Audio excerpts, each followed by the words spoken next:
Hey everyone, welcome to Bahia Honda Key, the Florida Keys. This is a state park, probably one of the most beautiful state parks in Florida, if not the entire world. Hi Luann.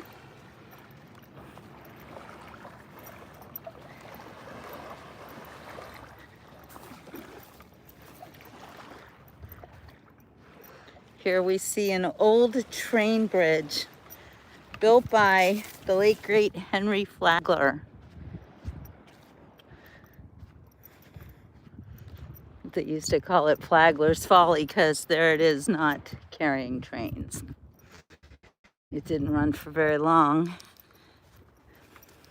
And that green flag that you see means that it's all clear here in a safe environment for swimming. Low hazard, calm conditions, but as always, exercise caution. Welcome to the Florida Keys. Taking a little hike on Bahia Honda State Park.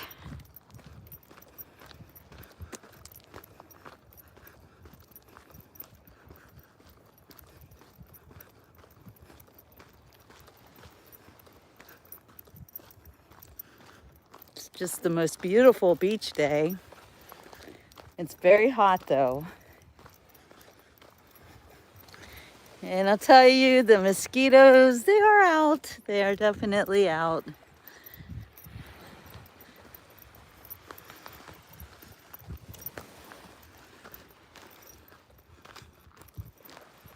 Look at that old bridge. Built in the early 1900s. Here, let's stop for lunch. Oh, this is perfect. This is Bahia Honda State Park. And for $4.50, you too can come and have lunch in this amazingly beautiful site. Hi, Joy. Yeah, the ocean does look like sea glass.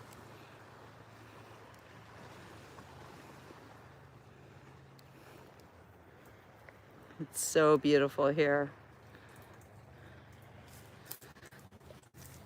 Now, I did want to go in search of alligators, and I still want to do that, but it's getting kind of late. And I'm basically smack dab in the middle of the Florida Keys. So I have some driving to do.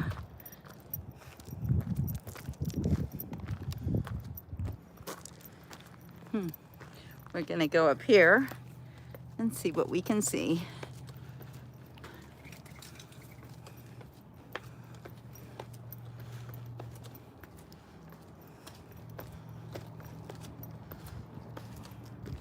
Oh, more ocean. It's fun to island hop through the Florida Keys.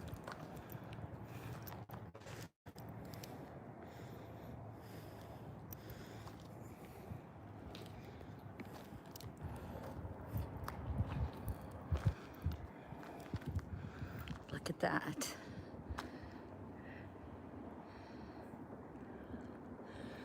Yes, Semtech. Florida is a great place to wander around. I like the vastness of the ocean too. It reminds you how small and insignificant you actually are. And another thing that I love about this area is that a government shutdown does not affect any of these plants, any of these trees. The ocean's still flowing.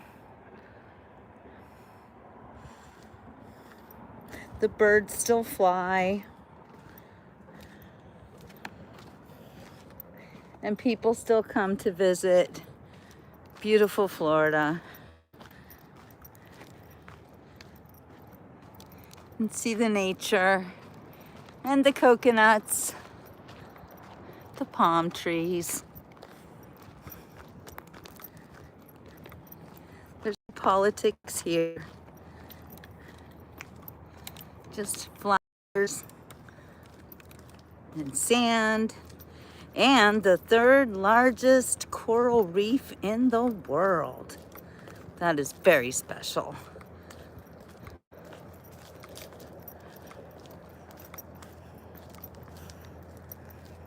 Hi, Fred.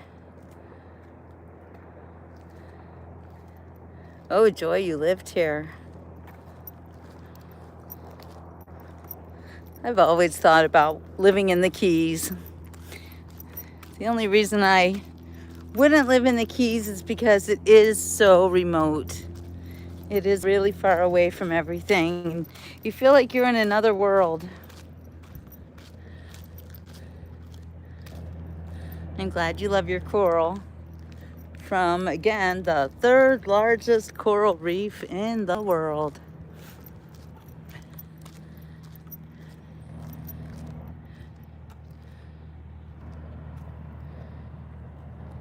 I'm from the whole state of Florida, Ricky.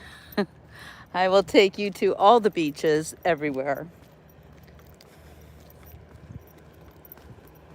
I'm your little Florida nomad. Look at this beautiful mural. This is actually called Loggerhead Beach. And that's a hawksbill sea turtle, which is an endangered species and comes here to nest.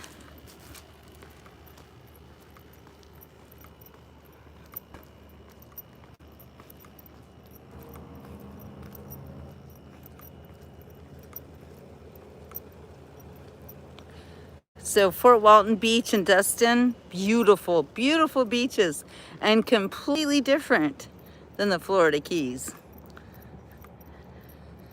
Destin and Fort Walton, they have big dunes and lots of sand, whereas the Florida Keys, it's mostly just coral. Very small beaches. And lots of seagrass, which actually is a vital part of this island's ecosystem. The seagrasses mix with the sand and helps to prevent beach erosion. It also breaks down into tiny particles, providing fertilizer to plants like this.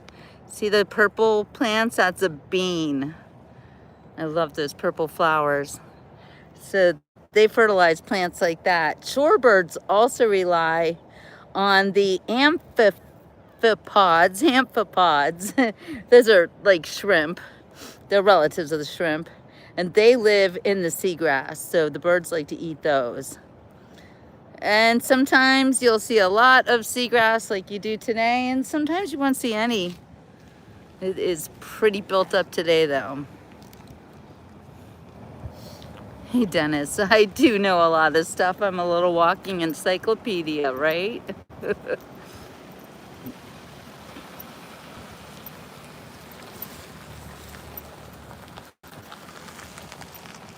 I'm one of the last real journalists in the world. The older I get, it seems the more I know. You're right, many astounding beaches in Florida. Right now we are on the key of Bahia Honda Key.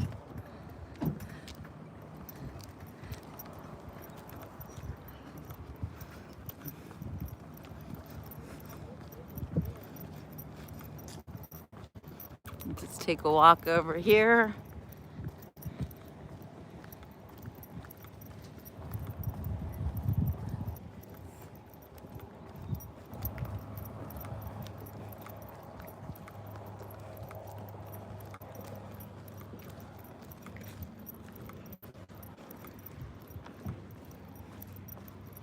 It is perfect beach day.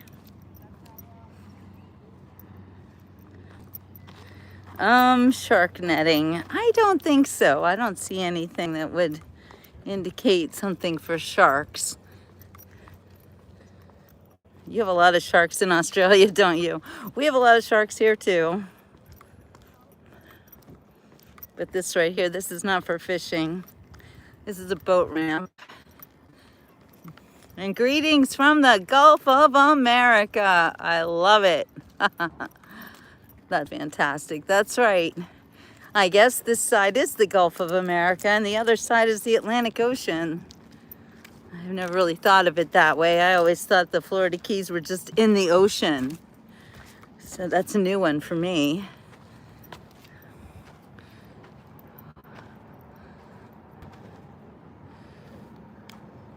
There could always be gators in this water. Don't be jealous, Dennis, you're here too.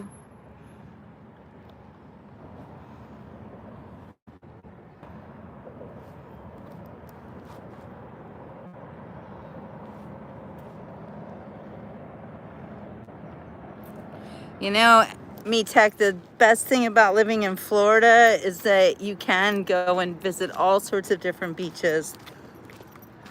And the thing about the beach is it's never the same. The beach is always changing. The only thing that doesn't change is it's always beautiful. Look, you can see the moon.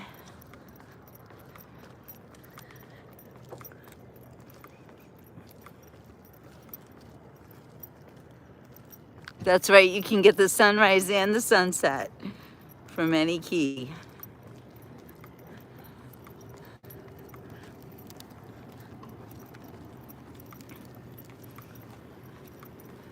And here on the Beach Report, we like to learn things. And right now, whenever I see one of these plaques, I know it's history time. On the Beach Report, Tree Colony, Bahia Honda Key. Since about 1870, botanists from all over the world have been visiting this key, Bahia Honda, to study the plants brought here by the birds. The hurricane winds and the ocean waves from all the islands of the West Indies and the Caribbean Sea. The very rare plants that are found growing as a native plant only on Bahia Honda Key are the West Indies satinwood or yellowwood tree, the Kate's Bay, Jamaican morning glory, and wild dilly. It says I should see the other side, but that's not easy. Okay.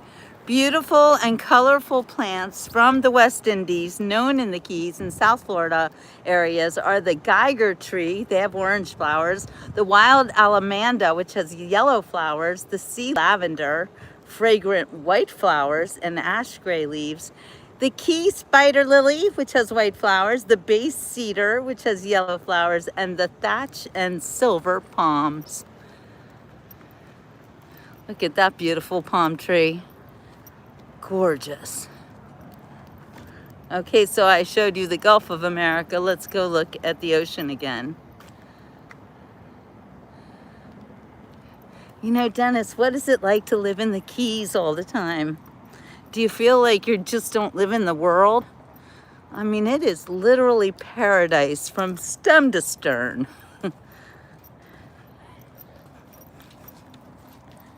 So this plant here that you see is a sea grape. These leaves were once used by early settlers for dinner plates because they are thick and leathery. And they also used to be used as a source of paper. You can still send one as a postcard. What? Get out of town. I had no idea. Fragrant white flowers develop on long stalks and are visited by a host of pollinating insects. Female plants develop the fruit, which is red when ripe and resemble grapes. The fruit is tasty and is oftentimes made into a jam. However, there's a large pit inside. One of these days, I am going to eat a sea grape. I've yet to do that. Look at this. And we're back on the Atlantic Ocean.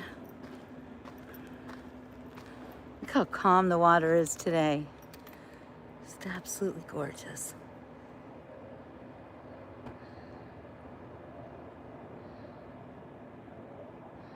Ponte Vedra. Yeah, I'll bet you miss the beach. I love the mountains, but I love the beach more.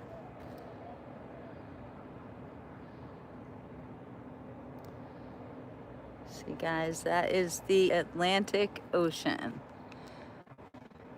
There's something like a school of fish over here.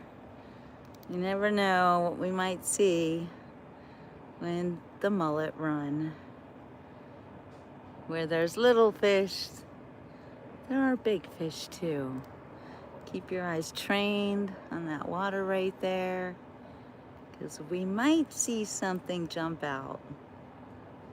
I'm seeing little bubbles, tiny bubbles. That's a Hawaii song.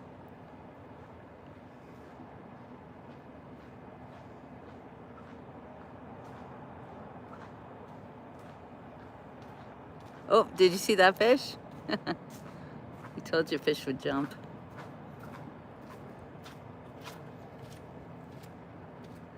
Wasn't a dolphin, but you know, we take what we can get. Did you see the fish jump? There's definitely a school of bait fish right in front of me right now. And the little ones will jump. But the big ones, they'll jump too. Sometimes they have what I call, ooh, look at these guys. A fish explosion. Whoa, big old pelicans. Fish explosions are the coolest. They'll literally explode like a volcano out of the water. That would be fun to see. You never know. Like something is over there tempting those fish.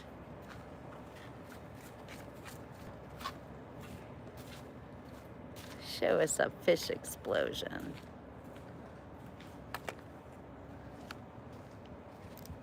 I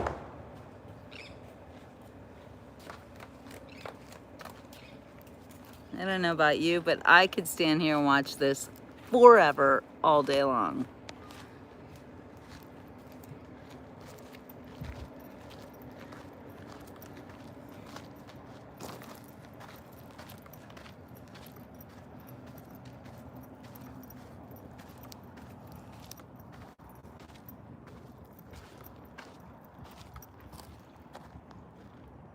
Look how the water is red right here. So crazy.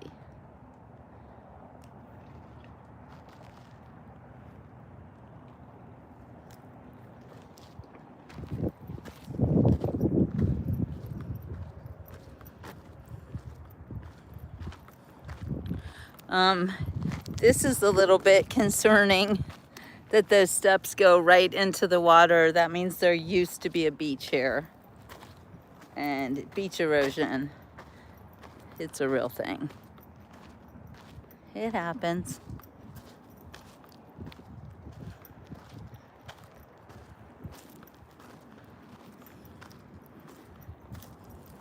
Speaking of good books, Dennis, did you know I'm an author? And I have written and published 2 books, and I published a 3rd book I didn't write. Check out my website, jillbooks.com, if you want to support the Beach Report. I don't sell anybody else's products. Everything I sell, I made it myself. Thank you, Dennis. I'd appreciate that. Thank you, Darla. By the way, my website is a work in progress, so don't judge it too harshly. I'll make it better. Yeah, reading. Do you think about me on my birthday? All right, I'm gonna cut the chatter right now and take a moment of silence, and I want y'all to just think and contemplate on the fact that God made this beautiful scene for you, and it has nothing to do with politics or a government shutdown or the state of the world. It's just nature. Let's just watch nature.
Take a little moment for some more education about seagrass. Did you know that seagrass beds are one of the most productive ecosystems in the world? They're made up of grass-like plants, not algae.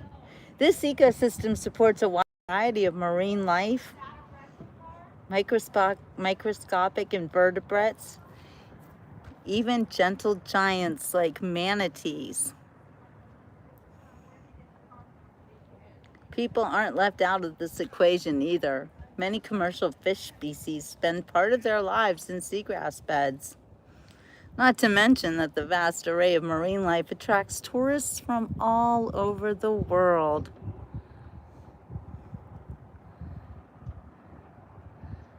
Hi, Voyage.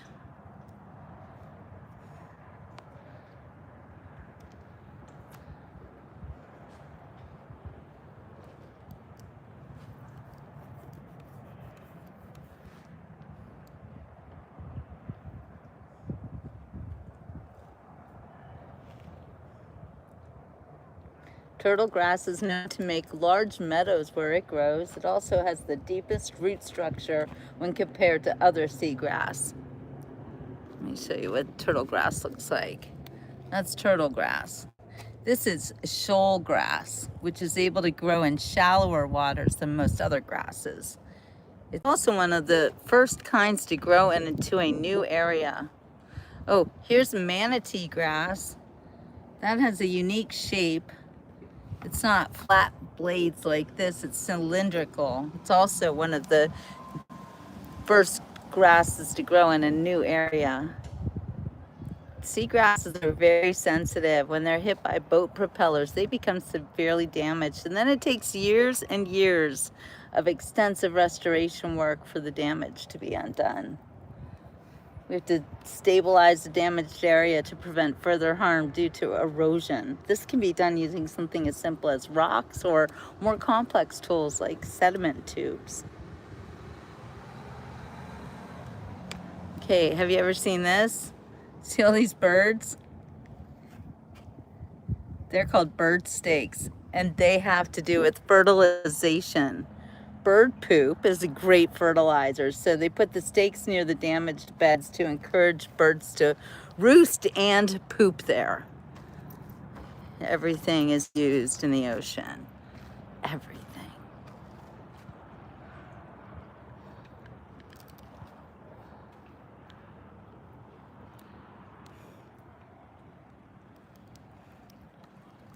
All right, everybody. I'm going to go head into the Everglades now. I will see you on the next beach report. Ciao for now.